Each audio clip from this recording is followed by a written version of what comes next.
Coming up on a loaded Zach Lowe show, we got Kirk Goldsberry to come on. We're going to talk MVP predictions, Coach of the Year predictions. We're going to go through all the news. Jonathan Kuminga is back with the Warriors. What do we think of the deal?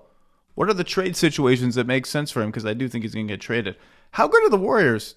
Do they have one more real run left in them?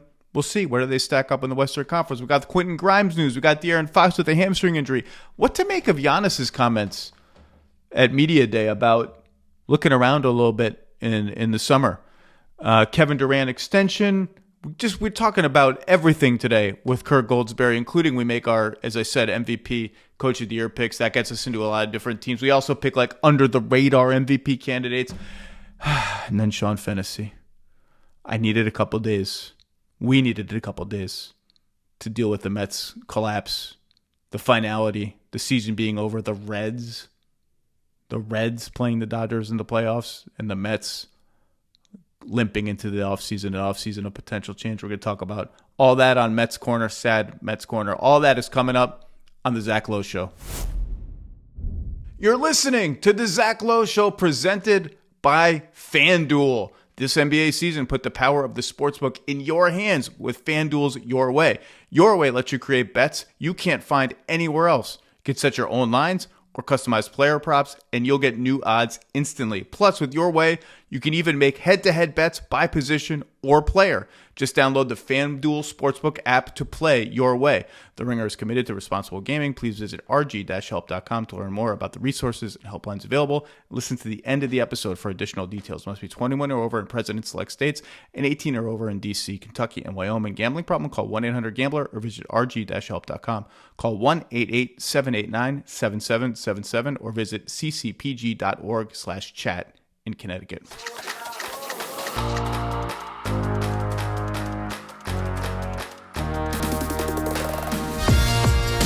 Welcome to the Zach Lowe Show. It's October 1st. October.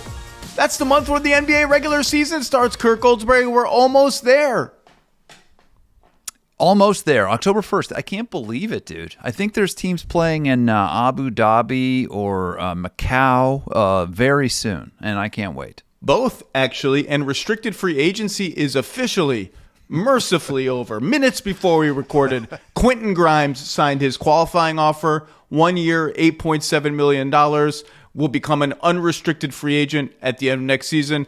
The Sixers apparently offered him 4 years, 40, making it an absolute no-brainer for Quentin Grimes to take the qualifying offer and signaling to me that the Sixers, who have a lot of guards, and Maxey, McKay, and Edgecombe just don't really care if he's on their team. And then the headliner, our long national nightmare of podcast tours, negotiating tactics, offers bandied about in the media, 17 different iterations of this with options here and an option there and an option for pepperoni on your pizza. Jonathan Kuminga signs a 2-year, $48 million deal with the Golden State Warriors, which is really a 1+1. Year 2 is a team option. Mr. Goldsberry, what was your reaction to this trade? I almost called it a trade. It's going to be a trade at some point. But yeah, this that's deal, right. It's like the second trimester of a trade. I think that's where we're at right now. Yeah. Relief, and I think you alluded to that. I don't think Jonathan Kuminga, with all due respect, deserved all of our summertime media attention that he received. I blame the new CBA. I blame the lack of money in the marketplace, because this summer there was really only one team with space, and they're in sort of rebuilding mode. But yeah, like the tool restricted free agency has never been more boring, but also gotten more attention than it had this year. So my reaction is relief. Curious what yours was, Zach. I think it's a win. I think it's a fine outcome for both teams. I think the qualifying offer was obviously bad for Kaminga in that he would have sacrificed something like $13-14 million in this year. Money I don't think he would have been able to quite make up over the next long-term deal, whoever it was with. I think the qualifying offer was almost worse for the Warriors, who need to turn Jonathan Kuminga into something that helps their team bridge to the next era without Steph. And now they have this $24 million salary to do it, and the team option gives him a little more trade value in that whatever team is acquiring him at least knows if we like him, we can tack on another year at our option, extend off of that number either now or later. It's not like we're trading for a guy who's a flight risk right away. Puts the Warriors right under the second apron. They were finally able to sign Horford, Melton, Peyton, Seth Curry, Will Richard, somebody I'm forgetting. The Warriors now have a basketball team. I think, look, Jonathan Kuminga didn't get what he wanted. He didn't get the player option in year 3. He didn't get a 3-year, $75 million deal. He, in fact, got, with a maybe a little bit more money, the same deal he could have gotten in July before this whole rigmarole spun out of control and became the nastiest, most public free agency negotiation in quite some time in the NBA. And he didn't get a new team either because the Warriors didn't get anything they wanted from the Phoenix Suns, who are apparently ready to back up the freaking Brinks trunk for Jonathan Kuminga. And they didn't get what they wanted from Sacramento. They did not want Malik Monk. I think I heard Sacramento realize that by the end and tried to make some sort of alternate offer, but nothing the Warriors wanted. The cart was out of the barn or whatever the toothpaste was out of the tube. Something was out of something. They had this Kuminga deal done. And now the question is twofold. Number one is, we'll start here. What's the Jonathan Kuminga trade? Now, he can't be traded till January 15th. He does not have a no-trade clause, so he can be traded at that time. I do think there's some thought within the Warriors. He's always been a divisive figure within the Warriors. He's got fans and he's got not fans. I think there's some thought like, hey, he's not going to start. Like, that's gone. We're starting Jimmy and Draymond, and we're not going to start Kuminga because those three did not play very much together, and they did not play very well together when they played together. We're starting Horford at the 5. We're going to see what that looks like. But those dudes are old. And, like, Draymond might miss some games. Draymond could miss games for any number of reasons, from age to injury to punching people to kicking them in the nuts. Jimmy Butler has missed a lot of games, fell on his tailbone, missed some playoff games. Like, there are going to be nights where you actually might need 30 minutes of Jonathan Kuminga and some scoring punch along the way. And maybe there's some scenario where we get to January, like, this is actually kind of working. We're excited to have the team option on him for next year. Or it's get to January and hope that a couple of things have broken in the landscape around the NBA to open up the trade market for Jonathan Kuminga. Because I got to tell you, Kirk, I went through the teams. Like, I'm not sure what the trade is that's going to help the Warriors. Because there are 3 different kinds of trades, one of which the Warriors fans are not going to want to hear.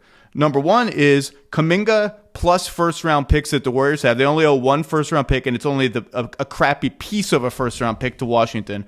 Kuminga plus picks gets us a guy, a real guy. That's hard to do because, A, Kuminga's value isn't that high. B, you already have 3 giant salaries on your books in Curry, Butler, and Draymond, and adding a 4th one is really, really difficult to do. Also, you can't take back more money in trades than you send out because you're over the first apron.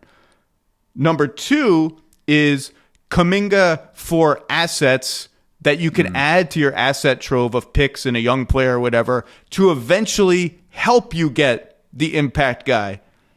Deal number 3 is Jonathan Kuminga becomes a salary dump mechanism where he's an expiring contract that you trade to another team for long-term salary attached to players that team doesn't want anymore. I don't know, man. I can go through the teams. I don't know if you see a good Jonathan Kuminga trade because I don't right now.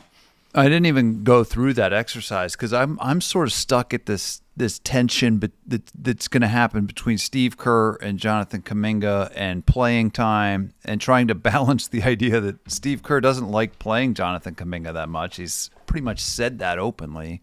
And then secondly, they need to play him to audition him for said trade, right? So they have to audition him. He has to be part of the first 3 months of the season. He has to get his minutes, but it's something that Steve Kerr has been really reticent to do. So I'm left wondering what this is going to look like. He doesn't really function in the flow of the offense that Steve Kerr loves to run.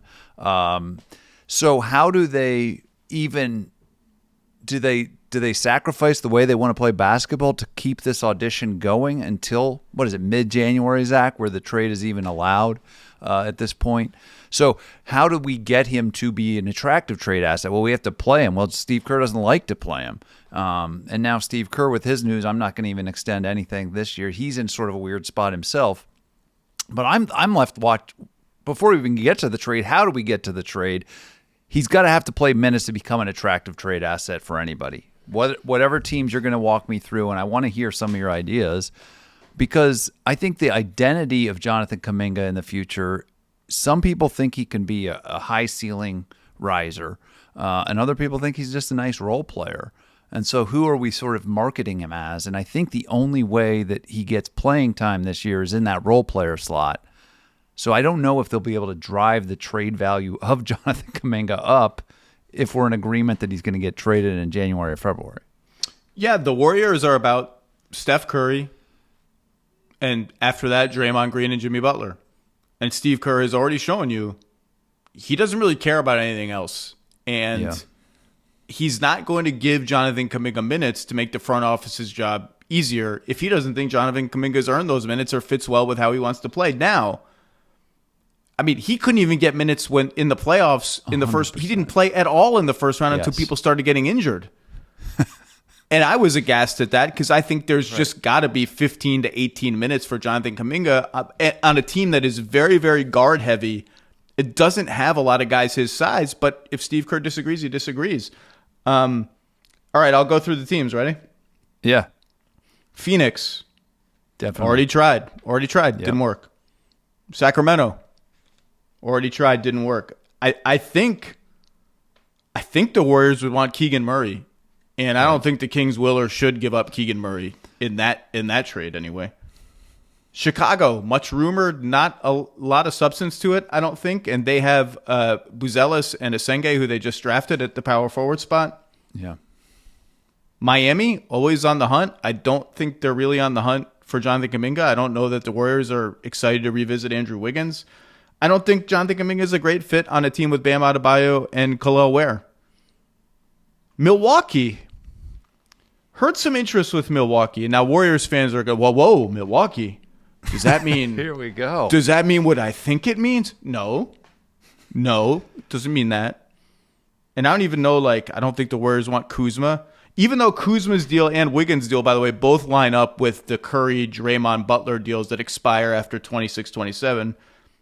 Portis, I don't know, whatever. It's like Milwaukee doesn't have a lot of draft assets. Phoenix has no draft assets. All their picks that they can trade have already been swapped, so you get a crap pick. Wizards? Don't see it. Don't think they want to use their cap flexibility. Don't think they want to. I think they want to see what they got in their young players. Brooklyn, ditto. Had chances, didn't do it. Utah?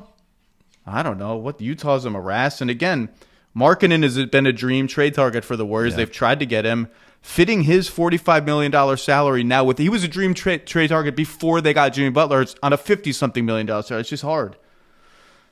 Toronto, just because he's a bad fit with Scotty Barnes. I just don't know what the deal is, and I think they're just going to wait and hope that something kind of pops, because right now I'm having trouble seeing any of those models of deals that I mentioned. I don't know. I don't see it, but I think there will be a trade, and I think it could be somebody like Toronto. Charlotte was another team that crossed my mind. Just a team desperate for a building block. But the question you raise, and I think Dallas did this really well 2 years ago, not the Luka trade, the trades before that, building a depth chart on the fly in the middle of the season. I think that's the kind of transaction Golden State's going to be in the hunt for, right? Can I get a Daniel Gafford type player, a PJ Washington from a different team that really adds depth to my playoff roster? Can they pull that off? It's been done, but it's usually very difficult. I think Dallas has the best example of that in the last couple of years. I like Golden State as constructed. I think they're old AF, as the kids say. Kaminga actually helps them in that department. Is there a world where these strange bedfellows make it work? And that's where I go back to Steve Kerr. It's like your season kind of ended last year because Stephen Curry got a hamstring injury. They were pretty good after the Butler trade. They were 23-8. They had the third best rating in the league after his debut in February. Third best net rating, number one defense in the league over the last 31 games. Those kinds of markers scream playoff team. And again, the Minnesota series was a disaster in large part because Stephen, which is going to happen to a guy at Stephen's age, pulled his hamstring. Is keeping Jonathan Kuminga and making it work the best move in a world where you just outlined a bunch of bleak trade partners? Well, Kaminga, regardless of Kaminga, this is the next big question: is how good is this team exactly? Because the Van Vliet injury, which I've heard in lots of places described as, quote, a blessing in disguise for the Rockets, because Amen Thompson's going to get more reps on the ball and we're going to figure out what Reed Shepherd is. And I get that. It's just not a blessing in disguise if it takes your championship equity from, let's just say, 4% to 0%. It's just not. You have Kevin Durant, and that's just the reality of it. It does sort of crack the door open for, I thought that there was this clear top three in the West of Oklahoma City, Denver, Houston. Now the third one is, and Minnesota right there with Houston. Now the third one's taken a hit. And does that elevate the Warriors, Lakers, Clippers group into like, now we're really one break away from the conference finals? And if we're one break away from the conference finals, all bets are off, and we think we can beat anybody from the East. And the Warriors have, look, they've rounded out their depth. Melton's, I said all the names. You just rattled off the stats of how good they were with Butler. And the interesting thing about it was, when a team has a run like that and you want to see if it's real, the first thing you look at is opponent shooting. Like, did they get lucky with opponents just going ice cold? And in fact, the opposite happened. If you look at the minutes when Curry, Butler, and Green are on the floor, they're plus 10 per 100 possessions. Opponents shot the shit out of it from everywhere. And the Warriors still had the number one defense in the league in that time, which suggests to me that it was all very real. And in fact, if you drill down, what really changed after Jimmy Butler came? Number one, they went from 28th in free throw rate on offense to second in the entire NBA. Number two, they went from average to below average in forcing turnovers on defense to number one in forcing turnovers on defense. That's Jimmy Butler stuff. You mentioned the record. Now they have Al Horford. You know, they want to play a shooting five around Steph.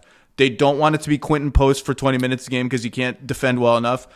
And they don't want it to be Draymond all the time because it just wears him down playing the five. And now they have this recipe of like Horford for 20 minutes. Draymond will give you 10 minutes at the five. That's 30. We're almost to 48.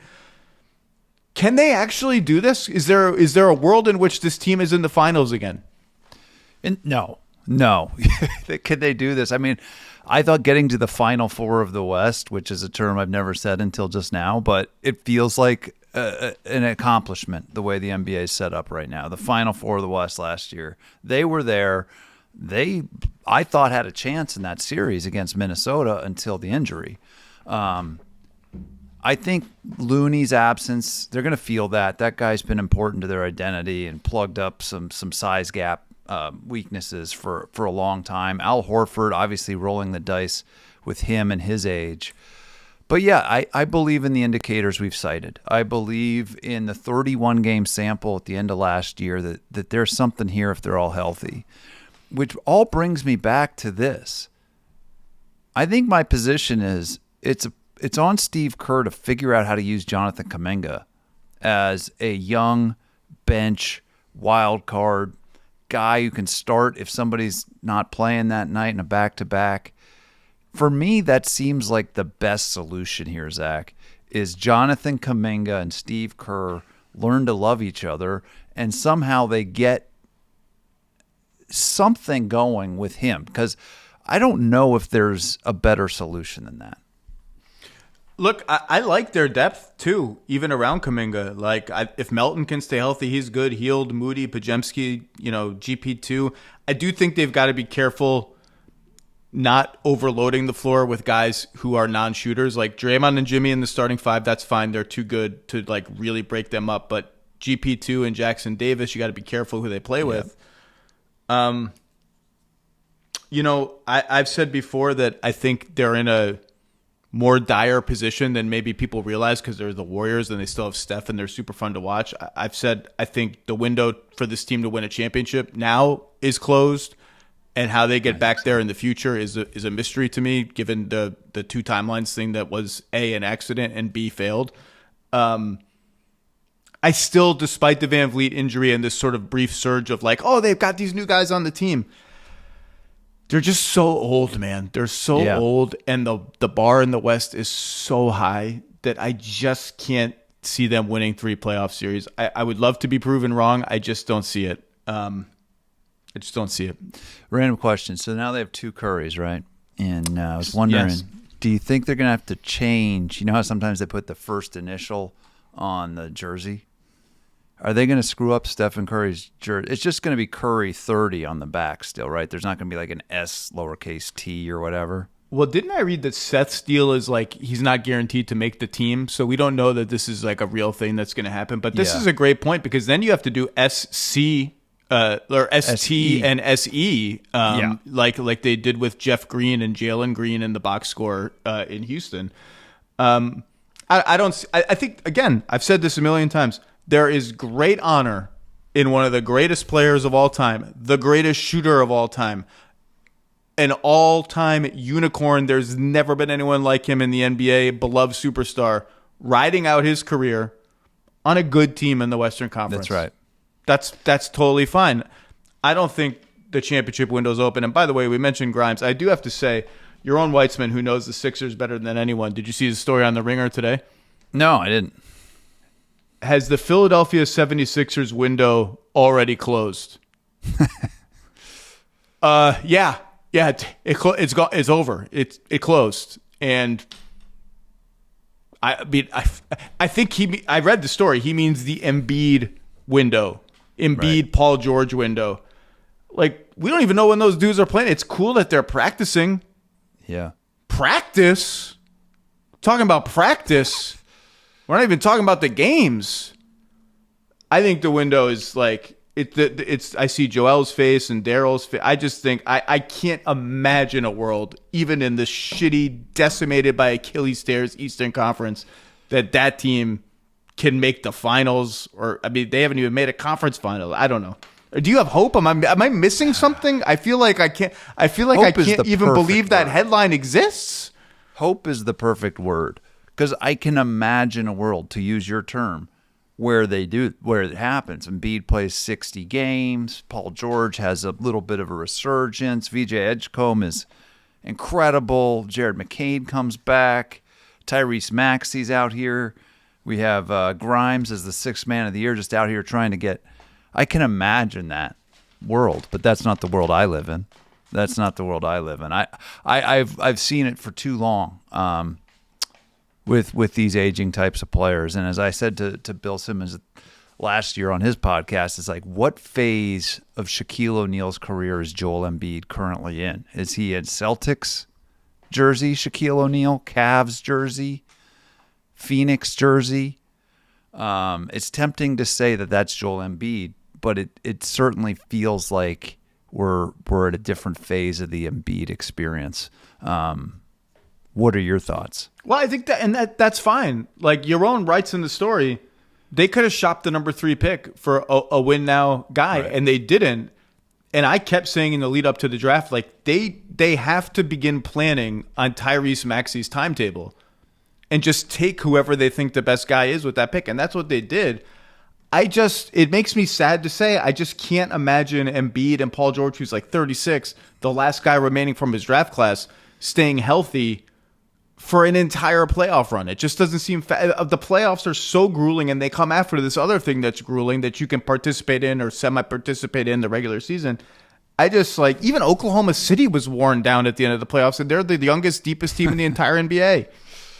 Dude, those 2 contracts, the Paul George and the Joel Embiid contracts, are just like, I can't believe it was Daryl Morey who gave those contracts. I love Daryl, but if you study analytics, if you study the game the way that I do and the way that he has, you look at aging curves, you look at availability patterns, and I don't understand why signing up for these long-term deals with these 2 players ever made sense for somebody like Daryl. And it's just like, unfortunately, in the second apron era, that's it. When you pay those guys that amount of money, they better be great players, or you're not going to win the championship. All right. You mentioned it in passing. I I honestly didn't realize Steve Kerr was entering the last year of his contract extension. And he had a quote either yesterday or today about how, hey, whatever happens, happens. If it's meant to be that I continue to be the coach of the Warriors, I will be. If it's not, I and others always assumed he would kind of stay on Steph's timetable, which is through next season, 26-27. Kind of snuck up on me in this era of coaches getting extension after extension that he's already in the last year of his deal. I didn't realize that. That's a big, like, this guy is a Hall of Fame coach. It's a big deal. Can we wing it? I think it's cool because, people don't talk about coaches' free agency. And, he comes from two schools. He comes from Popovich University and then Phil Jackson Tech or whatever, Triangle Tech. But I think that Phil Jackson kind of did this stuff. Phil Jackson would play it out to the end and go entertain offers and sit out a year. I think Steve Kerr deserves this. Like, I think he'll feel an obligation to do right by Stephen Curry and the Warriors to some extent. But I think every team in the league would love to have a look at Steve Kerr as their head coach. And I think if he plays this out right, he's going to have a great market, if he indeed still wants to be a head coach next year, to look at other opportunities. Steve Kerr, by the way, breaking news, just said DeAnthony Melton will, quote, hopefully be ready sometime in the next couple of months. Melton will be reevaluated 4 weeks from now. So will Jared McCain, by the way. We should have mentioned that, talking about the Sixers. If it's just 4 weeks for Jared McCain and just a little bit, like another week after that, that's a very minimal number of games. The next couple of months could be, 10, 15 games for DeAnthony Melton, who's had some back issues over the years. So something to monitor. Look, I haven't talked to Steve about his future. He seems to have long gotten over, remember, the back and neck issues that sidelined him for a while. Those seem to be in the rear view. He's 60 years old. I would assume he would like to keep coaching and will have opportunities in various places to do so if he indeed leaves the Warriors. Okay, let's bounce around some news and notes before we get to some fun award stuff. Note number one, De'Aaron Fox may miss the beginning of the season with a hamstring issue. Okay. I'm not panicking. I'm just flagging it, Kirk, because although they are stocked with young ball handlers in Castle and Harper, there's no Trey Jones, there's no Chris Paul, there's no veteran guy here.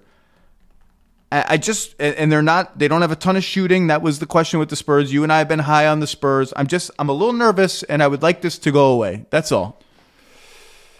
It's bad. I mean, the extension this summer, and then weeks later, we're missing opening night with a hamstring. I think everybody in San Antonio said this is bad. It's particularly bad, as you say, without a Trey Jones, Chris Paul character on the depth chart. And now we're trying to get point guard minutes from Steph Castle, from Dylan Harper, obviously, and Jordan McLaughlin, maybe. So it's dicey. It's dicey in a Western Conference where there is just unforgiving guards, it seems, every night. If there's yeah, go ahead. No, go ahead.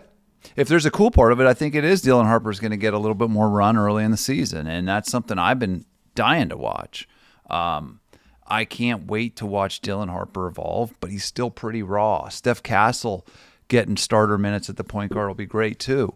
But this is not how the Spurs wanted to start their first real season as a Fox Wemby two-man game. I mean, to me, that was going to be the offensive identity of this team.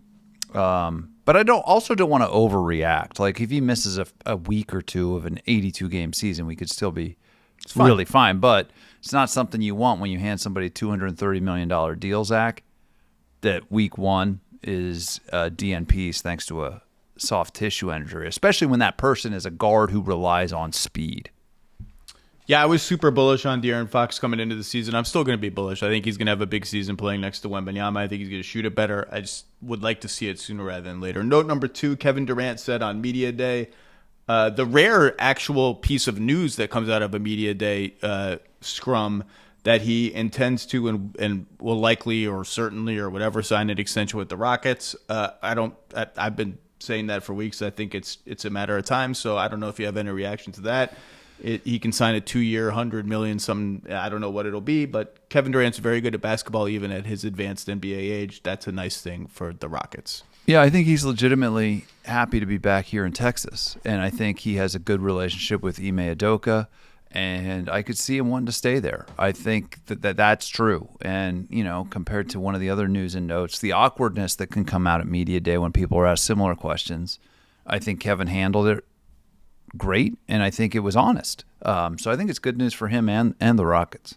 Speaking of Media Day awkwardness, Giannis Antetokounmpo could not attend Bucks Media Day because he has COVID and is in Greece, and was asked about Shams Charania's reporting over the summer that he was thinking about his future in Milwaukee and whether the implication being whether he wanted his future to be in Milwaukee before ultimately deciding I'm staying with the team this year. Thanasis is back. Let's go, baby. And he essentially said, I'm going to paraphrase, yeah, of course I was thinking about my future and where I want it to be. I want to contend for championships. I don't want to be out in April, and I'm going to go places where I can do that. And I'm sorry to all the Bucks fans who shouted fake news at Shams all summer that he was stirring the pot for no reason. Nothing's going on in the NBA. You must have gotten a directive from the Wizard of Oz at Disney to get some clicks. Got to do everything for the clicks. This was not fake news. I said it right when I got back from vacation. I said, Shams doesn't put stuff out like that if there's not some fire behind the smoke. Yeah. And I'll just reiterate what I said then, which is great that he's back this year. I would love for him to be a Bucks lifer. Maybe that happens. Maybe it doesn't. The rubber was never going to meet the road this summer with 2 guaranteed years left on his contract. It was always going to be next summer when he's extension eligible and the Bucks throw the big deal in front of him. And for the 3rd or 4th time in his career, he holds the fate of the franchise in his hands, whether he signs that extension or not. And if he doesn't, the writing's on the wall. And every time that's happened, and he said, I've thought about it before. I thought about it 4 years ago, 5 years ago. The Bucks have pulled a Drew Holiday or Damian Lillard and gotten his signature. They have their work cut out for them now. But I thought his comments were quite sort of honest and telling. Honest and telling, and there was also the part where he said he's mentally prepared to be traded. And I think, you can't be a superstar in the NBA in 2025 and expect to play your whole career with one team. I mean, for every Kobe and Tim Duncan, there's a Kawhi or a LeBron or Kevin Durant, and that's the era we're in. And he's sitting here watching Luka get traded. That said, I know some people that used to coach on the Bucks pretty well, and there was also this quirk where Giannis is hyper competitive and almost proud to a fault. They describe as this is a guy who would stay in Milwaukee just to be stubborn and prove to everybody else that he did it. There's part of him, and that's why he's Giannis. That's why he's such a ferocious competitor on the basketball court, is that he does it the hard way. And I love his game because it's just it's that stubbornness manifest on a basketball court. He's so physical, but I'm not so sure he does one out of there. Clearly, no one should be sure because he's never been sure, and he's tiptoed before and been no. To your point, I'll run through a wall here in Milwaukee. And I would say, bringing it back to our first story about Kaminga, it's in an era where free agency is sort of dead, Zach, the media is yearning for a giant transaction of some kind. It's what we feed on. And Giannis is a logical place. There has been murmurs. He's clearly the next big domino to change teams. But in an era where free agency is dead, are we just making a mountain out of a molehill here with this player who is very, very good and could swing, turn a contender into a champion around the league? Well, he made it some sort of geological formation with his comments, whether it's an anthill or a mountain or whatever. Speaking of which, we should also just mention that Jokic, to the surprise of no one, said, I want to be a Nugget for life. That can't be any clearer than Nikola Jokic was.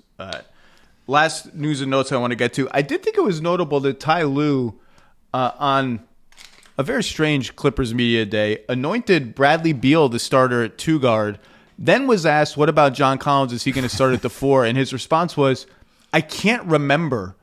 because the Clippers just can't be normal about anything. Apparently, they can't answer a simple question normally.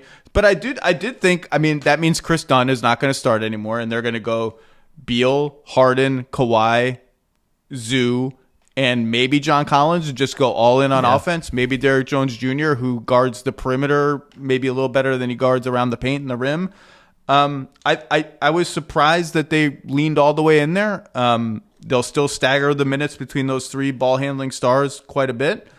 I'm curious to see what they do with that last spot. Do you start John Collins, or do you use John Collins off the bench with Brook Lopez so he can be a roller in space, or do you just say he's the best player we have left? Let's just go for it, put the most talent we can on the floor, and see what happens. I like this team. It's weird given the news cycle that we've endured with Pablo Torre finds out in the Clippers. But when you start to look at the basketball team, yes, they're also a little old. But, dude, this is one of the deepest, most talented teams out there. They're sort of a wild card pick to crack that top three of the West you were talking about earlier. I love that. But can we I want to ask you about Ty Lue's memory. So he doesn't remember about the John Collins thing on the whiteboard in his office. That's one thing. But he also said about Brad Beal, I want to help Brad Beal rediscover his time as a really good defender in this league.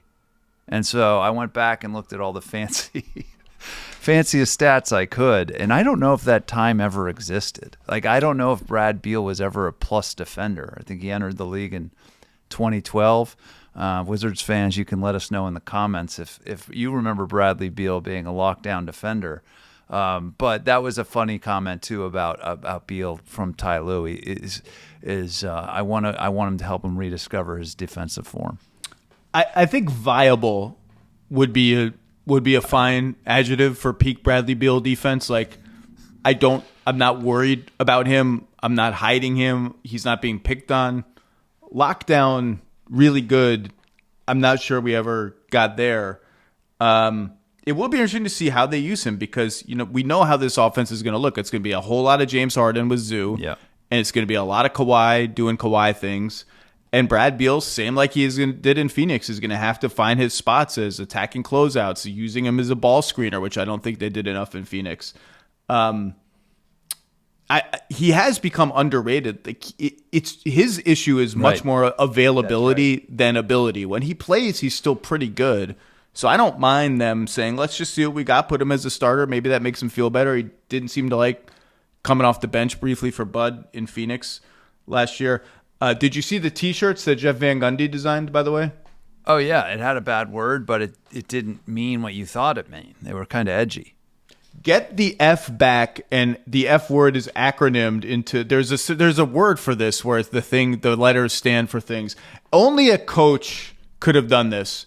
It says get the FUCK back, meaning transition defense being a weakness. The F stands for floor balance. Perfect. Great job. Nailed it.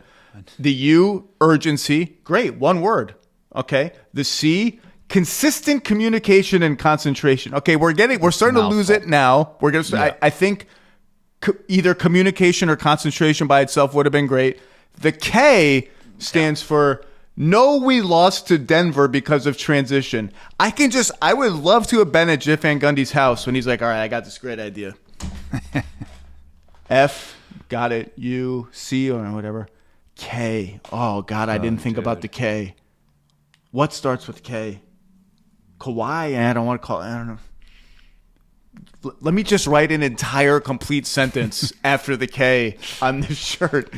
It's a great shirt for people who haven't seen it. It is very Van Gundy, though. I love it.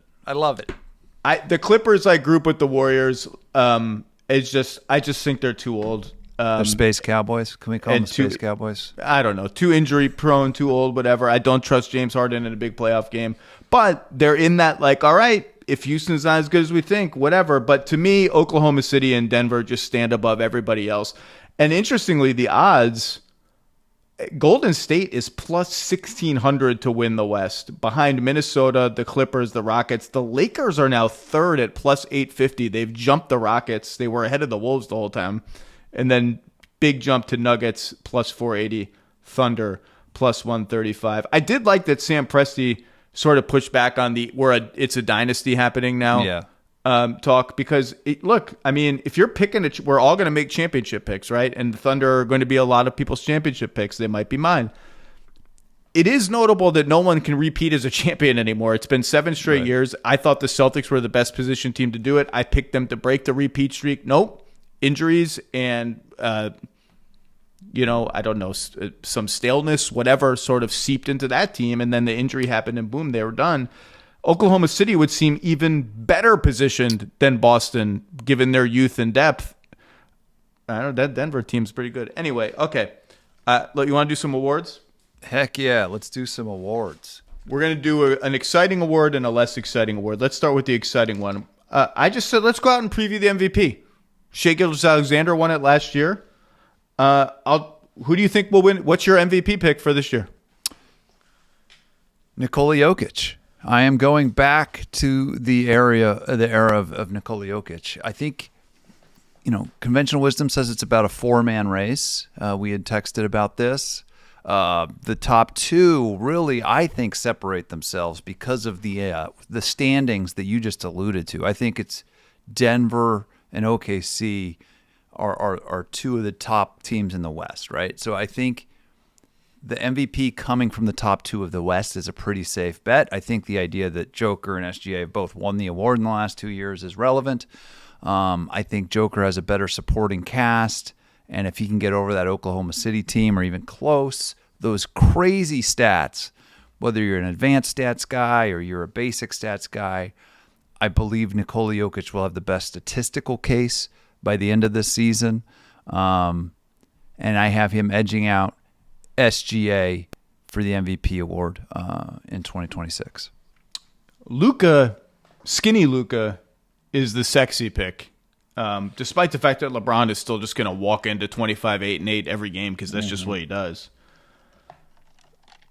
I can see that. I mean, it feels like Luka's been the sexy MVP pick for the last 6 years, and he hasn't won one yet. I also picked Jokic. He's the best player in the NBA. His team is going to be awesome.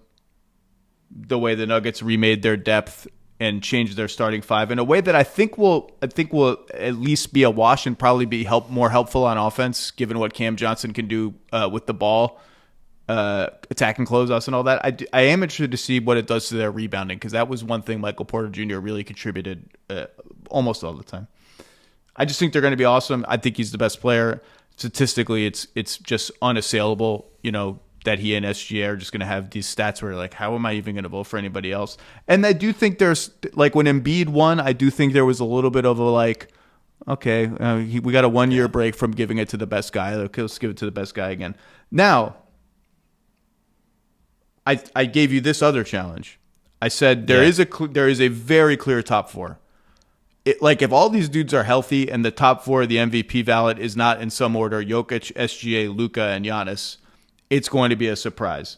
So my challenge to you was pick your choice for the guy most likely, not just to get 5th, but the guy most likely to play himself into that group and maybe somehow supplant one of them, get more MVP votes than one of them. Who did you pick? I had 2 answers here. And I want to reveal that my first answer, who I think is the right answer, at FanDuel odds right now, his odds are tied with the number 4 guy in the list. So I feel like it's almost a cop-out. So if you look at the FanDuel odds, it's like Jokic, SGA, Doncic, and then Giannis.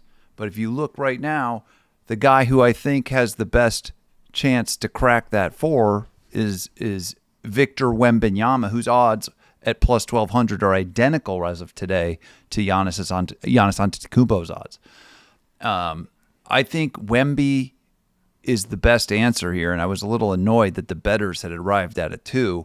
I have another choice that's a dark horse in the Eastern Conference, but I think Wemby is the right answer if he's as healthy and as strong as my friends in San Antonio are saying, running open gym, owning the winners outs of open gym, never leaving the floor because his team keeps dominating. He's going to put up stat lines that we've never seen in the NBA. 6 made threes, 9 blocks. If the Spurs can be a top 5 defense, that's the answer. It's another foreign guy, but it's cracking into that group of four of SGA, Jokic, Doncic, and Giannis. Is that a cop-out, Zach Lowe? Is that the same answer you have? No, it's not the same answer I have. He was one of the finalists for my ultimate answer. Look, I'm eager to see if you end at the same Eastern Conference name I have. If you're going to crack these four, like these four guys year after year put up some of the best statistical seasons in the history of the NBA. Between SGA, Jokic, and Giannis, they have 10 of the 37 total seasons where anyone had a player efficiency rating over 30. Like it's just, and Luka hasn't got there yet, but he's just going to be 39-9. I mean, it's just a very hard group to get into. And why you have to consider Wemby is he might not average 30. He averaged 24 last year. He had a couple month period where he was up around 27. But when you're already the best at half the game and you're going to just smash the league in blocks, like you can get in this discussion if you average 26, 27 on offense. Now, but I do think you got to check a couple other boxes. You got to put up monster numbers to crack this four. You got to be a plus-minus savior for your team. A team that, like the Jokic effect of like the team is just way better when you're on the floor and they struggle when you're off the floor. And your team has to be really, really, really good. And I think that's what worries me about Wembanyama's case is like, do the Spurs get into a point where, okay, look, I got to put him third as MVP? I went, for that reason, more than anything else. And I think the potential to sniff 30 points a game on a top 2 or 3 seed if things go right. I went with Anthony Edwards for this spot over Wembanyama. Averaged 27.5 a game last year. Mike Conley continues to get older. Is Rob Dillingham ready? Alexander Walker's gone. The scoring responsibility on him is enormous. This team is really, really good every year, although they were a lower seed than you would need to be for him to crack this group this year. Obviously, he's as charismatic as all hell, and the highlights speak for themselves. There's a world in which he averages 30 a game, and so I'd have to pick. I went with him over Wemby. Can I guess who your dark horse Eastern Conference candidate was? Yeah, think about it for a second because I want to respond to something you just said. The reason I'm sort of bearish on both the Ant-Man, who I adore, and Luka Doncic's path here is because I firmly believe either one or both of OKC and Denver end up much higher in the standings in the West, and that both SGA and Jokic are probably more complete players than Luka or Ant. So I don't know how you're going to finagle votes when some of us look at the standings, some of us look at the advanced stats, some of us look at defense, and get a player who's lower on that Western Conference ladder over the hump. If Ant-Man was in the Eastern Conference, and this will be our segue, I think he would have a much greater chance of cracking that because the reason I think it could come out of the East is there's just going to be some team that wins a lot of games, checks that box, and has a guy scoring a lot of points on a lot of nights. So, yeah, who do you think my dark horse might be? So I'm going to tell you who I don't think it is.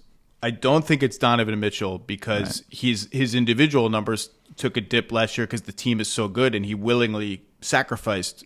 And I think that doesn't hurt him as a player, first team, second team All-NBA player. I'm just talking like to beat one of these four dudes in MVP voting, the numbers just have to be stratospheric. I'm going to guess it's Cade Cunningham. Oh, no, I was sure you were going to get it right. No, I have Jalen Brunson with the New York privilege. If we look up here in March and the Knicks have already won 50 games and we're arguing about MVP, the loudest voice in the room is going to come out of Manhattan and all of the New York media and all the attention the Knicks will get. And that's a plot point for our next conversation too. But I think if the Knicks get that 1 seed and there's Knicks fever and Brunson is potentially flirting with a scoring title, and let's say they are clearly the number one, I think there's a path there for the first American in the 2020s to win the MVP, and that to be Jalen Brunson. I don't think any of these guys can win. I'm just thinking like, oh, this guy finished third. How did that happen? He was on my list. He did play only 65 games last year. Availability, like that's another reason I like Ant. Ant just plays all the time. Great point. I do think maybe his individual numbers come down as Mike Brown does this radical thing called playing the bench a little bit. I don't know if you've heard of this tactic that is sweeping the NBA. The other guys I considered were Paolo Banchero. I just don't think his numbers will be good enough. Trae Young, who can put up crazy numbers on a team that I think is going to do very well. Yeah. Steph Curry. Got to. Cade Cunningham. And Kevin Durant. I don't see it for him. So I went Ant as my best guy to crack the code, crack the list. But we both agree it's Jokic's to lose every year until he, I don't know, leaves. Declines somehow. And I would say, yeah, I mean, maybe SGA repeats. We've given SGA short shrift here for Finals MVP of the league, put up crazy numbers. Did the improbable of matching Jokic in the advanced numbers that Jokic has lapped the field in for most of the last 5 years. So, like, why not him? I don't know. I'm just going Jokic. I'll tell you why not him. And I think some of it's unfair. As a Spurs guy, they're gonna enjoy what the Spurs enjoyed for a while, which was, hey, you're great, but you're boring. I don't want to talk about you. I don't want to think about you. I don't really love watching you. And I'm not saying I say that, but people said that about the Spurs for a long time. And the other thing I think maybe more relevant is I think people kind of got annoyed with Shea in the playoffs and in the fouls and stuff, and I think that's going to hang on him a little bit. We're talking about a vote now. We're not talking about my opinion or your opinion. We're talking about the court of the voters. And I think between those two things, that you're kind of boring, you're in Oklahoma City, and I don't like how you get all those points, I think that could hurt him. I got to be honest with you. That was a thing. He's a little bit of a leaner. I'm not going to say he's a flopper. He's a leaner. He's a reacher and a leaner in a way that many, many superstars are. Yeah. I felt like he kind of buried that under the hail of crunch time jumpers he made to win Game 4 with the Thunder season on the line in Indiana. But I don't know. We'll see. Okay. Now we're going to preview an award that is less enticing, but you could make a case for almost every candidate in the league, and that's Coach of the Year, which is a funny award because you could be like, well, what if the Nets win 28 games somehow? Could Jordy Fernandez get in there? Darko Rajakovic, he's kind of a wild card in Toronto. I had one pick, and then I flip-flopped, and I went with another pick. Your prediction, Coach of the Year, 2025, 2026, Kirk Goldsberry, who is it? I'm going to go with Quinn Snyder. I am hot. Did you made a face? Are we on the same player or same just coach? Just keep talking. Okay. So analytically, here's how we listen. Here's how I want the listeners to think about this. I'm very confident the award's coming from the Eastern Conference, and here's why. As we've already alluded to a couple times, there's this conference imbalance here in the NBA this year. Some teams are going to win. I think you meant this century, but yeah. It's a fair point. But this year might even be the most tilted I remember it. But there's going to be a 3 seed or a 2 seed or maybe even a 1 seed in the East that somebody's going to be, oh my God, did you see them? They, like when Budenholzer won this award for the first time in Atlanta, like a season like that where, oh, they won 60 games, the Orlando Magic. It could be the Hawks. It could be the Pistons. It could be Mike Brown and the Knicks. But ultimately, I'm giving it to Quinn. I just feel like Anssi and the Hawks front office made some great moves. I feel like Quinn finally has a team he's going to really love to coach there.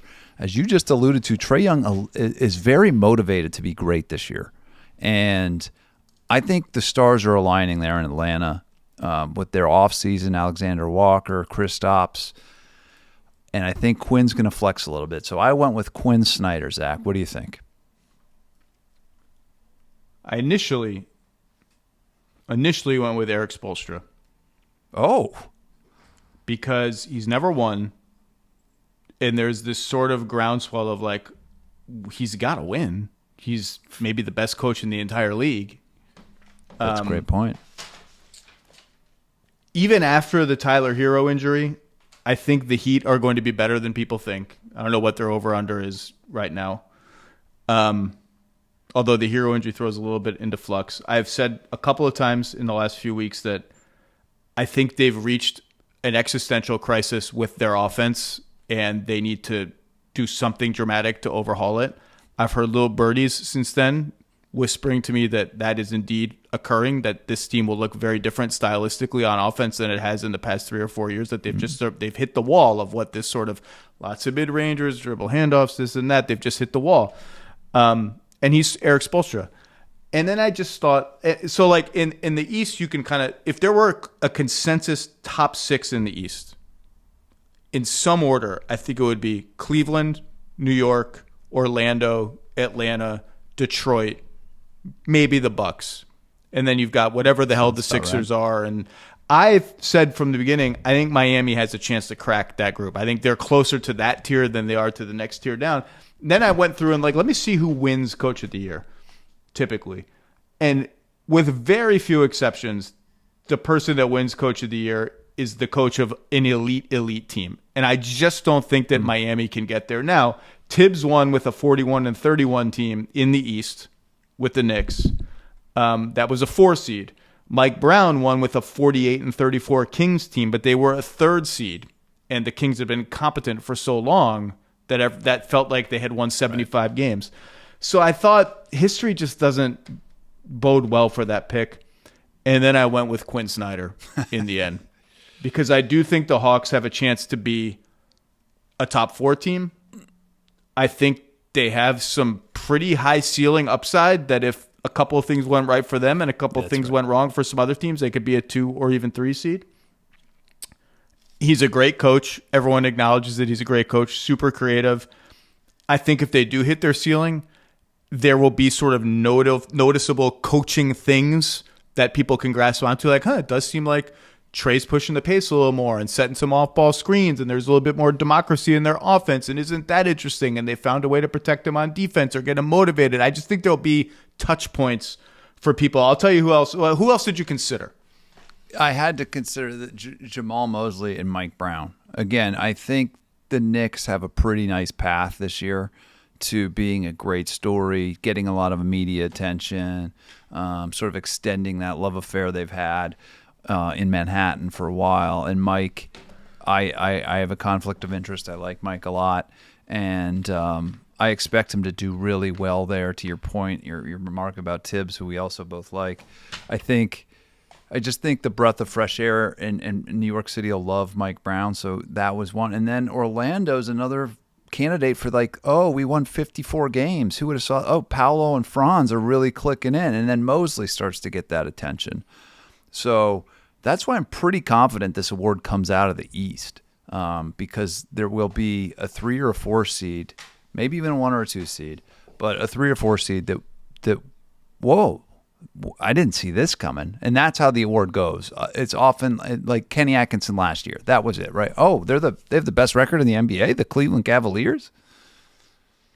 I'm just going to go rapid fire through a bunch of coaches and tell you why I didn't pick them. Chauncey Billups, Tuomas Isolo, Mitch Johnson, Darko Rajakovic, Jordy Fernandez fall under. Their teams just won't be good enough. I don't think they'll win enough games. Then you get to some interesting names. Ime Udoka. I feel like the Rockets have gotten so good that he kind of missed his window to win. Right. But fair or not, I don't know. Kenny Atkinson and Mark Daigneault, I think people will be like, boring. We know what they are. Doc Rivers, can he save the Giannis era? I just think the Bucks are going to end up about where we think they're going to end up. I don't think they're going to be a surprise on the happy side or the negative side. Jason Kidd, can he solve this weird, big, funky post-Luka roster? By the way, you alerted me to Anthony Davis's listed weight currently being 15 pounds heavier than any other year in his career, which seems great considering he's going to have to play power forward by his own choice and by the organization's choice instead of center. So awesome. They take fitness pretty seriously in Dallas, I think. So okay. I don't know how they deal with overweight stars. I don't know where Anthony Davis being 15 pounds heavier falls into the vision. No, that's right. I texted you and Bill because I went back to his Pelicans era and tracked his media day weights. And he started at 230. as a young player and made his way to 250. 253 is where he's been listed most of his career. But yeah, reported yesterday 268 and looked it. And again, no disrespect. It's just aging bigs probably should be getting lighter if they're serious about playing the 4 in the modern NBA. I think Dallas will be good, but not good enough or surprising enough for Jason Kidd. Rick Carlisle, can he keep the Pacers afloat? I'm actually a little lower on the Pacers than consensus, so I don't see it. JJ Redick, that's a good one. I don't see why not. Joe Mazzulla, can he keep the Celtics afloat with his launch threes? And can I find another creative efficiency to make this now limited team punch above its weight? I'm a little lower on the Celtics in consensus, so I didn't go him. But you could see that story. That and the Pacers won. Oh, my God, they're the 4 seed. It's like when Phil had the team without Jordan, and they were so good. It's like, oh, this guy there is that sort of path. I don't think that's going to happen, but I could sort of see it in my mind's eye. Mike Brown and David Adelman have the new car smell going for them. Adelman's a great choice. I think if that happens, if they overtake OKC for that 1 slot, I could see that narrative. And I think he'll do a great job, by the way. Mosley is a very good choice, and I bet one of the odds on fair. I didn't even check the odds. He's the favorite right now on FanDuel. So he's almost won before, and I just feel like Orlando's rise is so expected, and part of it was a personnel move in Desmond Bane that maybe he shouldn't be favored by that much. I don't know, but he could easily win. I mentioned Spo, and then I just wrote down Nick Nurse's name, like if everything goes right, and then I was like, I can't do it. So I went with Quinn Snyder as well. We agreed on that one. Did we miss anything in the news? We even got to Quentin Grimes. I wanted to ask you sort of a larger question. I was texting you about it too. Like, this is sort of a macro trend. Is free agency kind of dead? And I think one of the reasons a lot of people aren't like fired up for the season is there aren't these huge transactions where a superstar is switching teams. If you look at the 2020 Zach Lowe, both free agency, unrestricted and restricted free agency, haven't really created a lot of drama. And even when you read the discourse about Grimes hitting free agency next year, it's like, oh, it's a bad place for him to be. There's not going to be a lot of money. There's no cap room. The second apron has changed the math. The market for free agency is inefficient from a team side. You overpay generally, and the second apron has made overpaying a cardinal sin. So my question for you, is free agency kind of dead in the 2020s? It's different. It's more trades now than free agency, and a lot of those trades I think will take place during the same sort of calendar window of draft and July. But yeah, I mean, what we're waiting on is for like a big team, a big market team to get cap space, a team like in a glamour market, and the Lakers could be that team in a year or two. And that it takes one team like that to change everything. Brooklyn, so I'm not certain that it's like dead. And I just sort of loop trade season and free agency season all together.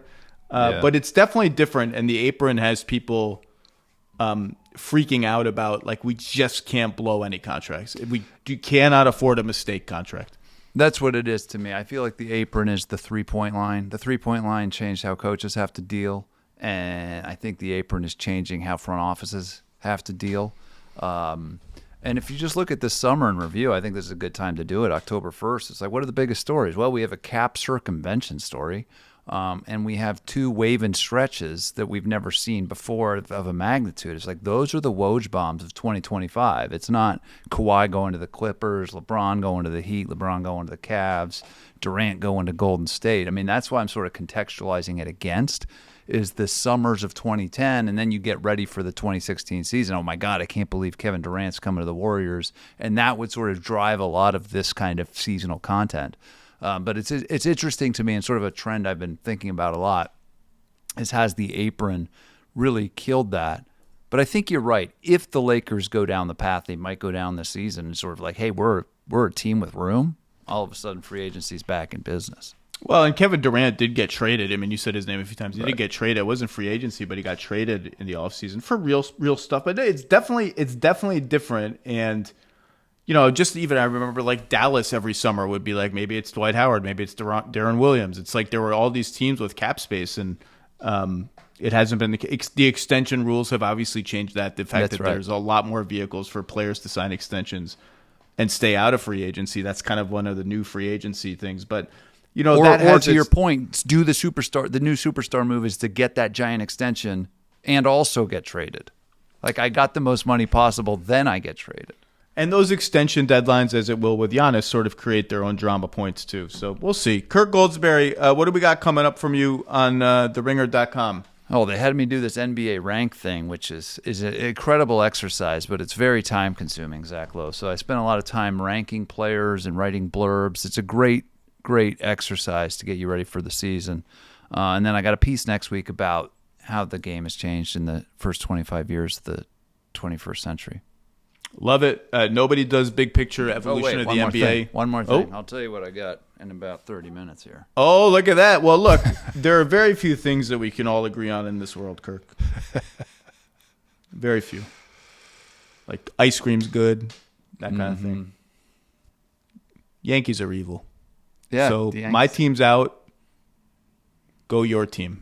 Oh my! He's wearing a Red Sox hat for the people who are not on YouTube. It was an electric night in Game 1 of the Wild Card Series, and I just hope for a repeat in Game 2. I do enjoy living here. How every Yankees postseason loss, just one game, like they're on the brink of elimination. Well, someone was going to be on the brink of elimination. It's best of 3. You're already on the brink, really, when the series starts. Every loss is like Boone sucks. This guy sucks. Get him out of here. I love it. I would love, as a sad Mets fan today, I would love nothing more than for all of the news cycle here tomorrow to be like, blow the whole team up in New York. So go Sox. Kirk Goldsberry, thank you, sir. Thank you, Zach. Have a great day.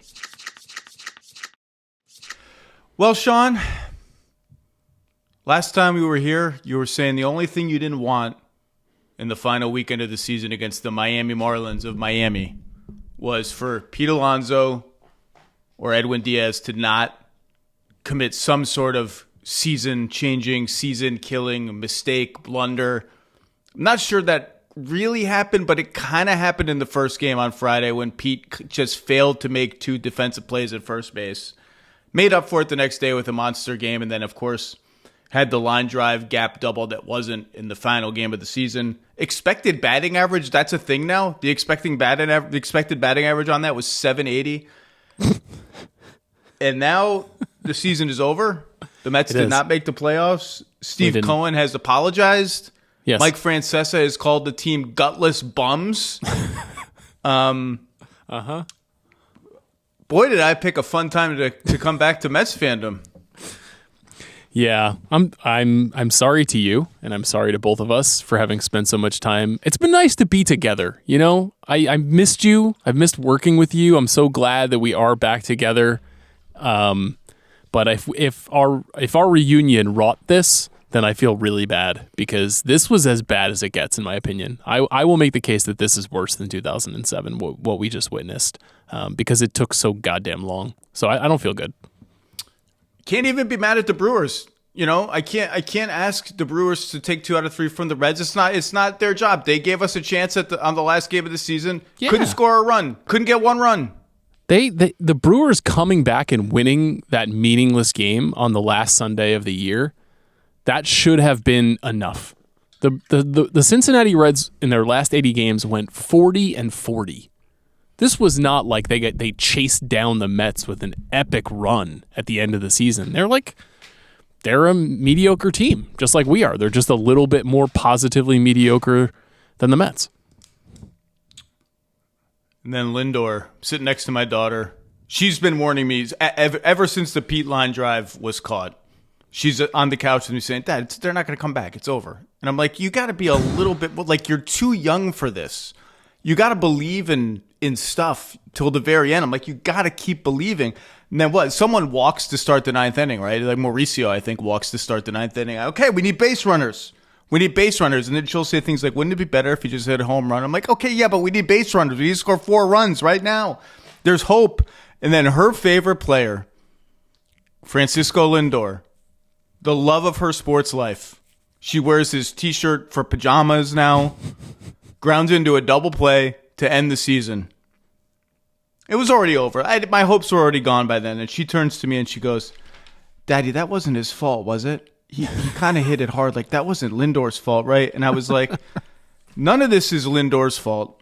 He had a scorching last 2 months of the season. The crazy thing about this is Soto, awesome season. Lindor, awesome season. Alonso, awesome season. Nimmo, career best season. Pristine health across the board. Nobody really missed any games. And yet 83 and 79, no playoffs, total uncertainty going into next season.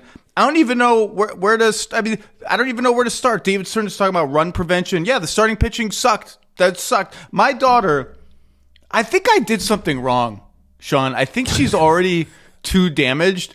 No, you exposed her to the Mets. That was the only thing that you did, and the Mets are a disease. And we are looking for the cure. We're looking, Zach, and we cannot find the cure. Help me. I thought Steve Cohen was the cure. What's the cure? Come on, man. So she knows, she's beginning to learn that players just don't stay on the same team forever. She knows there's a chance that Pete is gone. And she likes Pete. Pete's great. Had a great season. Defensively, kind of more of a disaster than I thought. He had some really low lows. Soto, disaster defensive season across we knew the that. board. He's terrible. Yeah.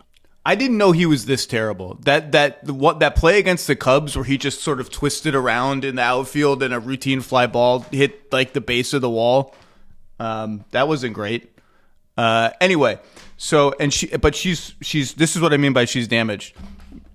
Middle of the game, might have been after Pete's lineout. She's like, Daddy, he kind of ruined the whole season. And I was like, what do you mean? He's like, when he threw that ball to Senga and Senga got hurt because it was a bad throw, the whole season kind of went south from there. And I'm like, honestly, you could go on talk radio now. I was just going to say, get her on this podcast. Ready. What do you mean? She knows all the talking points. She nailed it. That was the turning point.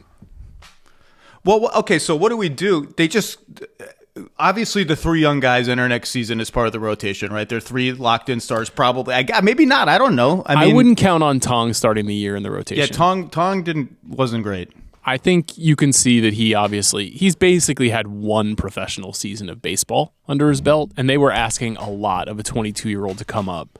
He's obviously got an incredible fastball, and then everything else needs work.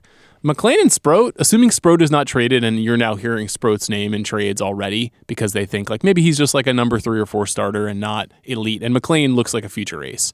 But the run prevention thing I do want to talk with you a little bit about for 2 reasons. One, because of your experience as a basketball analyst and the introduction of kind of new phraseology into sports over time.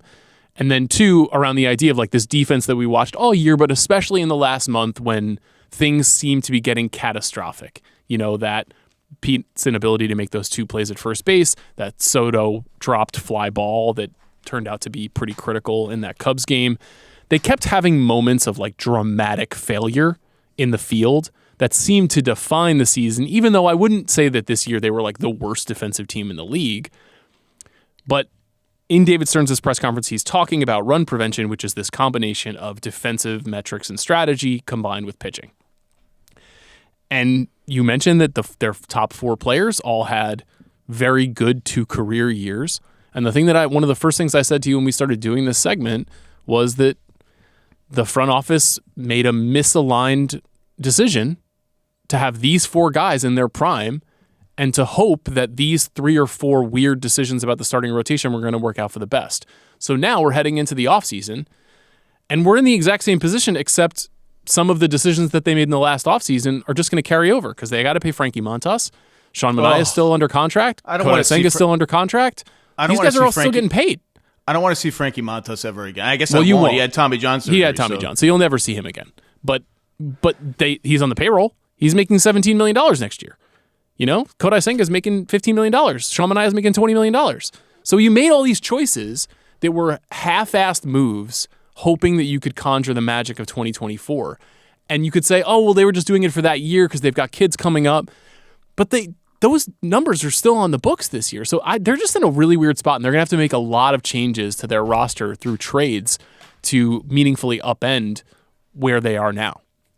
The way they talk about Senga is like a less extreme version of it sounds like Sixers fans talking about Ben Simmons 5 years ago. Like, I think he can shoot threes in practice. Like, I'm not sure what the deal is with his free throws. Like, is he afraid to touch the ball now? It's like, I don't know what's going on with Senga, but they talk about him like he's kind of a head case, and I don't know what to, like, they're like, hopefully he can get back next year to, like, giving us something. And I'm like, that's it? The guy was, like, unhittable for 2 months. It's true. You heard Carlos Mendoza talk, I think, pretty directly about 2 players in the last 2 weeks of the season. One was Senga, where he was basically like, this guy's not coming back. And Mendoza is usually very careful about how he talks about his players.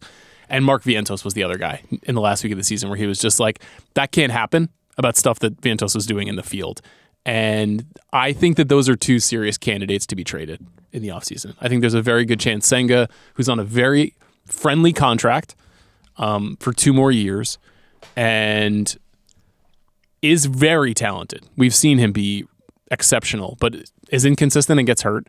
And Vientos, who has 30 home run power and like looks like a real major league hitter, but had a bad year. So don't be shocked if you see either of those guys being moved for pitching talent. I'm ready for Vientos to get traded and hit 35 home runs next year. I'm already mentally prepared for it. It will happen. You mentioned run prevention and the lexicon of sports and all of that. I again, dumb baseball fan, haven't watched really regularly in a long time. I never watched the Mets until the last week or 2 of the season and felt like this is just a bumbling defensive team. Like, there was no Volpe. Like, the Yankees fans just hate Volpe. Every ball that's hit to him is a risk.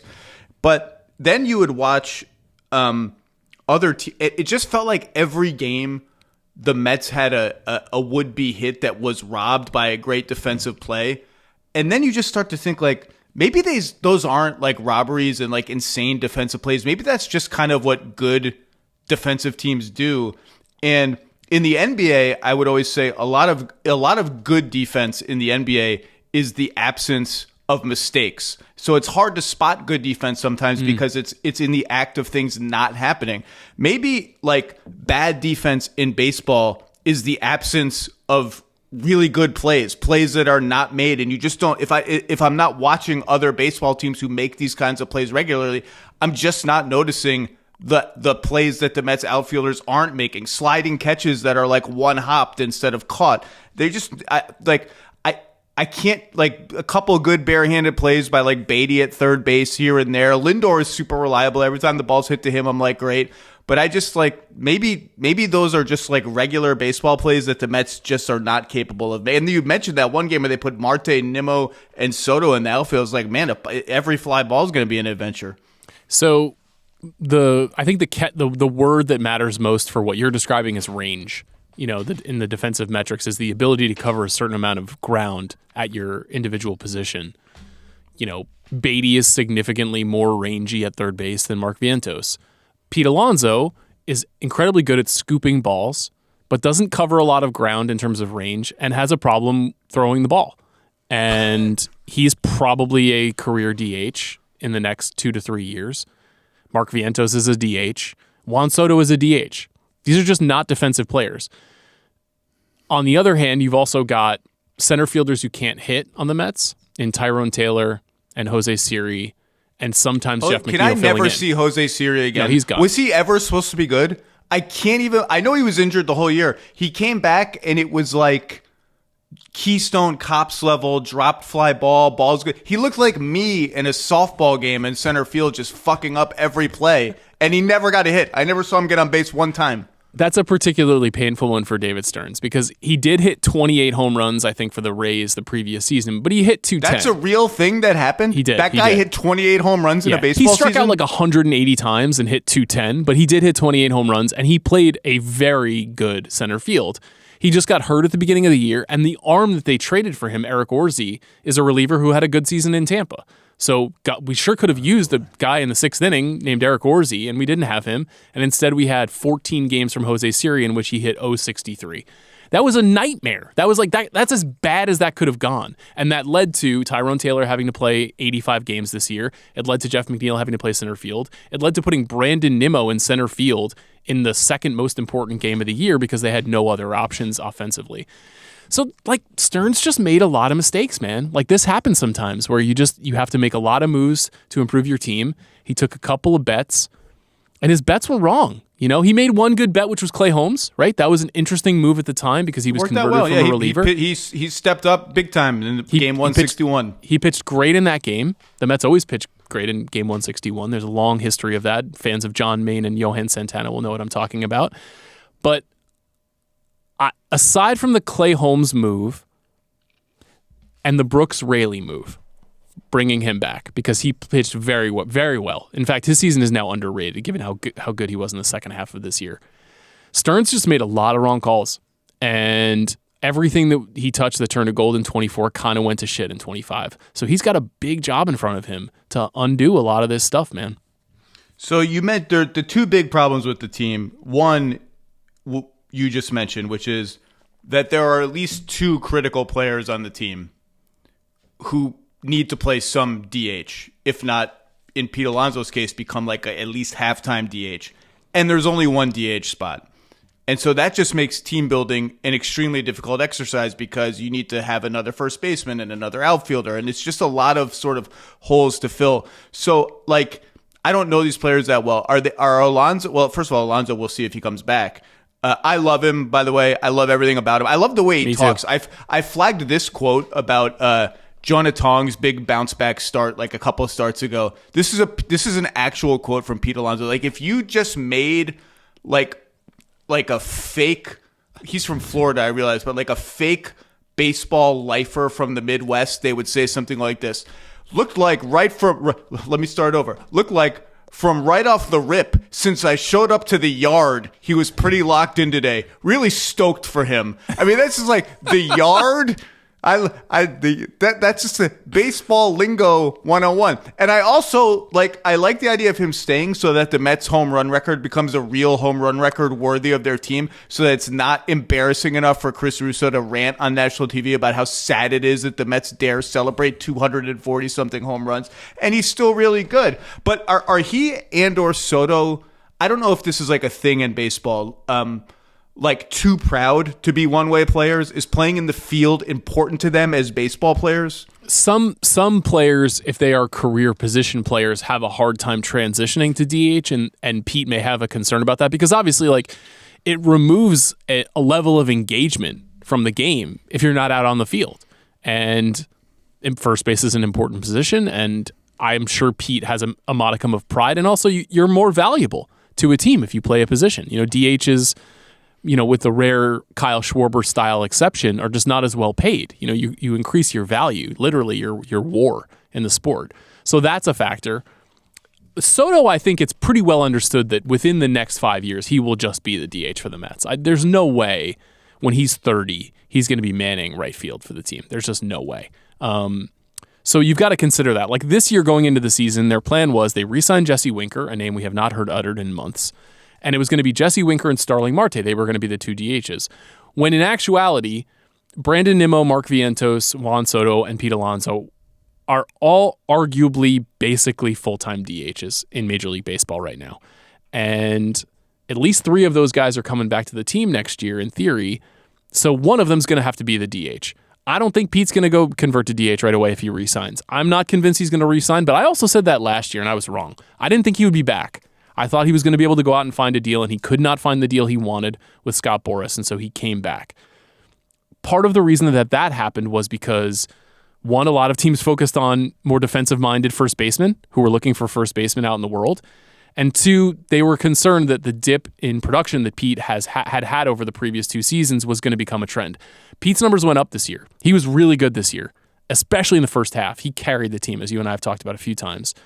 There's going to be a market for him, and there's a chance that he's not there. And if he's not there, and Ryan Clifford is the long-term first baseman for the New York Mets, and Juan Soto is the long-term DH, then you actually weirdly have more flexibility in terms of building that defensive run prevention that we're talking about. But if Pete stays, and Brandon Nimmo's got 5 more years on his deal, and Juan Soto's got 14 more years on his deal, how much can you change the way this team prevents runs?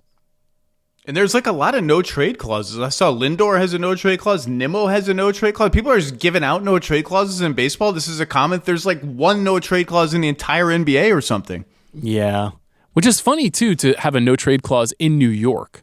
You don't usually see that. I mean, maybe there's a case to be made that there's just more external financial opportunity when you're a star with the Mets or the Yankees, so that might be a reason why people want to stay there as long as possible. Look, some pundits are talking about even trading Lindor right now, which I would, of course, never do in a million years. He had like a down year, and he was awesome in the last two months of the season, as you said. But I do think that almost anything is on the table because of the position that they put themselves in with a bunch of long-term deals on the books. Yeah, I did read some stat and some postmortem somewhere. I can't remember what it was. It was like either range factor or like outs prevented per whatever innings. And like Alonso was 36th among 36 qualifying first basemen, and Soto was 36th among 36 qualifying outfielders. I guess they're just really bad at defense. They're really bad because they're just really bad. They do a couple. Like Juan Soto doesn't have a bad arm. He actually had a couple of putouts this year that were pretty impressive, but in all other areas, he's not very good, and Pete is not very good. And we have to be honest with ourselves. We watch them a lot, and they seem fine, but they don't have that thing that we saw in that Cubs series where guys were flying around in the outfield and no mistakes were made in the infield. And there was a kind of savvy, there was like a heads-up quality, I think, to a lot of the opponents that they played in the last 2 weeks of the season, where I was like, wow, we're not a smart team. These guys kind of don't know what they're doing. They're not well coached. It was windy in Chicago that seemed to cause problems for people. Yeah, any borderline, it's going to take a nice play for Soto to catch this ball. I just trained myself like this is going to be a single. Like he's not going to catch it. And McNeil, by the way, kind of sucked ever since the big home run he hit against the Yankees in the summer to like swing one of those interleague games. He kind of didn't do anything for the rest of the season, and that was like an underrated little thing. Like he just became a nothing. I don't think he'll be back. I would be stunned if he wasn't traded in the offseason. The other problem is, and I've got some of these baseball games on in the background. Yesterday was filled with like the Yankees starter was amazing. The Red Sox starter went into the 8th inning. The Tigers obviously have the best or second best pitcher in baseball. He pitched a long way. They just they just need a guy where you feel like every 5th day is a win. Every 5th day is like, at the very least, if we just score a couple runs, we should win the game. I don't know how they get that guy. I don't know who the names are. I don't know who they have to trade to get them. But every great baseball team has a pitcher that you can trot out there, and then you get to the playoffs, and it's like, can he come in on short rest? And just, I don't know if that even happens anymore, like when Randy Johnson and Kurt Schilling basically won the World Series by themselves. But they just don't have that player, and I don't think... I mean, look, I'm a moron again. I just don't think you can do any, like, win a World Series without that kind of pitcher. I generally agree with you. I do think that the Dodgers last year challenged some of that wisdom because of the number of bullpen games that they pitched. But yesterday was amazing, right? Because I agree with everything you just said. In the Red Sox-Yankee series, you had Max Fried going up against Garrett Crochet. Max Fried was a free agent before this season. Garrett Crochet was traded in this offseason. Those are two moves that David Stearns opted not to make. It would have cost a lot to trade for Garrett Crochet, and you know what? It would have been worth it. He just threw 7 innings of 1-run ball and struck out 11 Yankees in the first game of a playoff series, and probably tipped the series towards the Red Sox because of that dominance. Max Fried was amazing this year. Was a Cy Young, leading candidate all year. Tark Skubal and the Tigers, it was developed internally and is probably the best pitcher in baseball behind Paul Skeens. Also developed internally after drafting. I think Nolan McLean can be one of those guys. I really think he has the stuff that can do it, but he's not going to be it right away. So now they have to go get one of those guys, and it's going to cost prospects, and it's going to cost not fringe prospects. It's going to cost prospects that the front office does not want to deal. And they have somewhere between 3 and 6 guys in their system right now that I know you can tell the team doesn't want to deal Carson Bench. They don't want to deal Jonah Tong. They don't want to deal those guys because they don't want to have egg on their face, and the Mets have a long history of dealing guys who turn out to be great. But they're going to have to if they want to acquire one of those arms, because there's nobody on the free agent market right now that they're going to be able to sign. There's no Max Frieds this year. So I assume you're going to be paying close attention to this. I just cannot take another year of, all right, 4 1/3, just here comes the army of dudes out of the bullpen, and we're just going to count on them, and we'll trade for this dude who's going to end up Hell's Bells on everyone here. I can't even listen to the song Hell's. I like that song, and I can't listen to it anymore. I can't have it happen again. I just need more from the starters next year. By the way, it reminded me, he's talking about all the guys who need to be DH. It reminds me of my absolute peak of Mets fandom, like the peak lunacy of the brief Hundley-Piazza overlap when they tried to turn Hundley into an outfielder. Like, well, really, how hard could it be to play left field? It's like, oh, that's not going to work at all. He was pretty bad. Yeah. And then he was Piazza, not even a sterling defensive catcher, so, didn't they try Piazza at first a few times here and there, and it was like, am I just making that up? No, I think that's right. I mean, that's a natural conversion for an aging power-hitting catcher. Yeah, man. It kind of just feels like half the team might not be back next year, but also so many guys are under contract. Like, I think they have to do some dramatic stuff because the fan base is, justifiably pissed off. That was the fans showed up this year. They broke attendance records. They did the thing that Steve Cohen asked them to do before the season. I was as locked into this year as I have been in any year, even though I knew in June I was like, shit, this is all going bad. You could tell it was all going bad, but even still, I was committed to every single game. And we were not rewarded for that time. Well, and I don't even know who to be mad at. Like, Francesa's out there doing the thing, like, these bunch of gutless bums. I don't know. Like, they looked like they were trying hard to me. They didn't give up. They were patting each other on the back. I just think the team the pitching just wasn't very good. And I don't think anyone threw in the towel or quit or anything like that. I don't think they were gutless. I just think it was not that good of a team. I totally agree with you. I'm not here to criticize the players. I think they failed to perform, but I don't think they weren't trying hard. I do think that there's some truth to it's probably time to kind of break up this core. That the Nimmo, Alonso, Lindor, McNeil crew has just been together for 5 years. And 2024 was fantastic, but it was kind of miraculous because they got off to a terrible start and then turned it around and got hot. And every other year, in the biggest moment of the season, those guys have not performed. They've not showed up. They've not done the thing to get them over the hump. And there have been some pretty dramatic and frustrating conclusions to seasons. So, and I think the team knows this now. I think they know that they can't continue on with these guys going into their mid-30s. So I'm expecting them to change that. When did the Mets become... punchline is too strong, but they come into the league lovable losers. They win a World Series fairly quickly. They have a couple good teams in the 70s. They reach another World Series. They win an iconic World Series in 1986. Then they're, have some lean years, but late 80s are pretty good. Yep. 90s, they rise again. Is it really just these two recent collapses where they've just become the Jets of baseball? When did this happen? I don't remember being embarrassed to be a Mets. I'm not that I am. I'm actually quite proud to be back as a Mets fan, but I don't remember them being like a punchline. When did this happen? I think there's 3 steps along the way. Maybe technically 4 if you include the launch of the franchise, which was so, catastrophic, really. There were books written about how poor they were in 63, 64, right at the early stages of the career, the franchise. But one is the 1990 team, the worst team money can buy. And the way that they were destroyed in the New York press. That was the Vince Coleman team. Oh, this is Vince Coleman throws the firecracker, yes, all that stuff. Okay, that's coming back to me now. So that stuff, I think, set in the New York tabloid era. And the failure to capitalize on the insane amount of talent that they had from 1985 through 1988, the fact that they only won 1 title, that set them on a course. And then 2006, for them to have not won the World Series that year is just a catastrophe. They lost to an 82-win Cardinals team that then beat an inferior Tigers team in the World Series.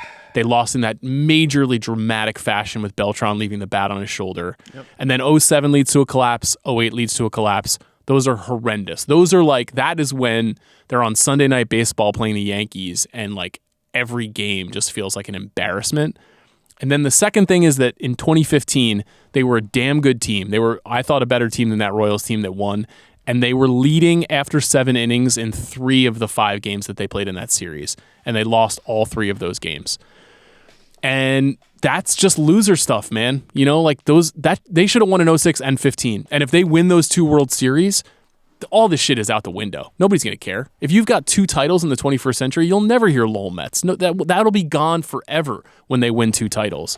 But they didn't win those years. They lost. And so when you combine epic historic collapses with failures in the biggest spots imaginable, you're going to get killed in the press. You're going to get made fun of by opposing fan bases. You're going to have this terrible reputation, and Cohen is doing his freaking damnedest to pull them out of this, and I so appreciate it. Like, I've always wanted one of my teams to have an owner who's like, basically, I'm bleeding with you. Like, I really want this to stop, and he's spending a lot of goddamn money to make this happen, and it's just not there yet, and it's going to take more time, and so I'm trying to be patient too. I'm not giving up. I'm not mad at I love Pete Alonso. I love Francisco Lindor. I love rooting for them. I love being a Mets fan. I do feel really ground down right now, though, man. Really ground down. I have to say, I don't feel sad about the season or jumping back in. I feel like elated. I've had so much fun. I missed caring about a team like this so much. I love the Mets. Like, I loved the Mets growing up. I loved the Mets until I was 30 and kind of lost track of them. I loved being a fan of the little brother team in my Metropolitan era. I loved having this small group of us in high school who were diehards, who were reading the minor league baseball magazines to keep track of Pulsifer and Isringhausen, surrounded by the Yankee behemoth all around us. I loved the blue and orange. I saw so many games at Shea Stadium growing up. It was so nice to go get to know Citi Field. It was, and even, I've said this before, like, even the pain is restorative. The pain of being a sports fan is almost perversely fun because it's what you're going to remember when they win. And they're going to win at some point. I don't know when. I don't know what's going to happen, but they're going to win at some point because they're just going to spend so much money that they're going to eventually win, and that's when it'll all be worth it. I love the blue and orange. I've absolutely loved it. And even as the season was like, now I was in Europe in August, just seeing the scores every morning and being like, again, and maybe that would change my perception. But I just like. I had a blast. I had hope right up until, I didn't hope they were going to go on a playoff run, but when Mauricio got the leadoff walk in the ninth in game 162, I was like, I still got butterflies. Like, this is just so much fun. I love it. I love the Mets. I love the stadium. I'm so glad I came back, despite the fact that it apparently gets added to the ledger of embarrassments. Well, I've loved hearing about you and your daughter bonding over it. I think that's really special, and it's one of the best things about being a sports fan too, is like my love for my sports teams and my love for sports comes from my dad. And my brother and I still talk about our teams every other day. That is a huge point of connection for us. And I'm not upset per se with my relationship to sports, but I do feel, in part because I'm a Jets fan as well, that is something that seems way worse. There's something cosmic going against me right now and going against us who root for both of those teams. And the Jets thing is really, I agree with what you said about the Mets, which is that they're going to win in the next 10 years. I'll be shocked if they don't win one in the next 10 years because Cohen is on a mission and they're going to they're going to overpay Scooble when he's a free agent. They're going to they're just going to accumulate enough guys and they're going to put enough money into the farm system that they're just going to will it to happen. The Jets are like, They are the worst franchise in North American sports, literally. Like, they are the least successful. They have bad ownership. They make bad hires. They draft poorly. They have not been to the playoffs in 16 years. They're 0-4 right now. They are bad, man. Like, they are a joke, and that one is tough. So so when the Mets disappoint while I'm living with the Jets thing, it's much worse. I was really secretly hoping, I'm coming to New York tomorrow. Deep down, I was like, you know what? Maybe they win. Maybe they sweep the Marlins, and I'm going to a playoff game. You know what I mean? Like, and that didn't happen, so it hurt a little bit more knowing that I wasn't going to get anything from the Jets. But I am still very much committed to this Mets crew, this team of players, the leadership, the ownership, my fandom, the fact that they're building a gigantic $4 billion casino with a bridge that's going to lead people to generate extraordinary revenue that's going to hopefully help pay for more good players. I'm all for those things happening in the area. A lot is going on with the Mets that is, in theory, positive. Yeah, if I wore a Mets shirt today and my friends who are all Yankees fans or fans of other teams and they relocated here would poke fun at me. Like, another year, Mets year, Yankees in the playoffs. You're playing the Red Sox today, we'll see what happens. And I don't care. I wouldn't trade the Mets wouldn't for either. any other team, and I certainly wouldn't trade them for the Yankees. Sean Fennessey, it's been fun doing Mets Corner. It's not dead. Mets Corner. We're not abandoning Mets Corner. Or I think we're just going to have to take a hiatus unless something crazy happens. But we'll reconvene. There's always fun baseball things to talk about. It's been a blast. Thank you for your time and indulging my inanity about this silly team that we root for. You are the greatest. Thanks for indulging my grousing and negativity. I appreciate you always. And let's go Mets. There you go.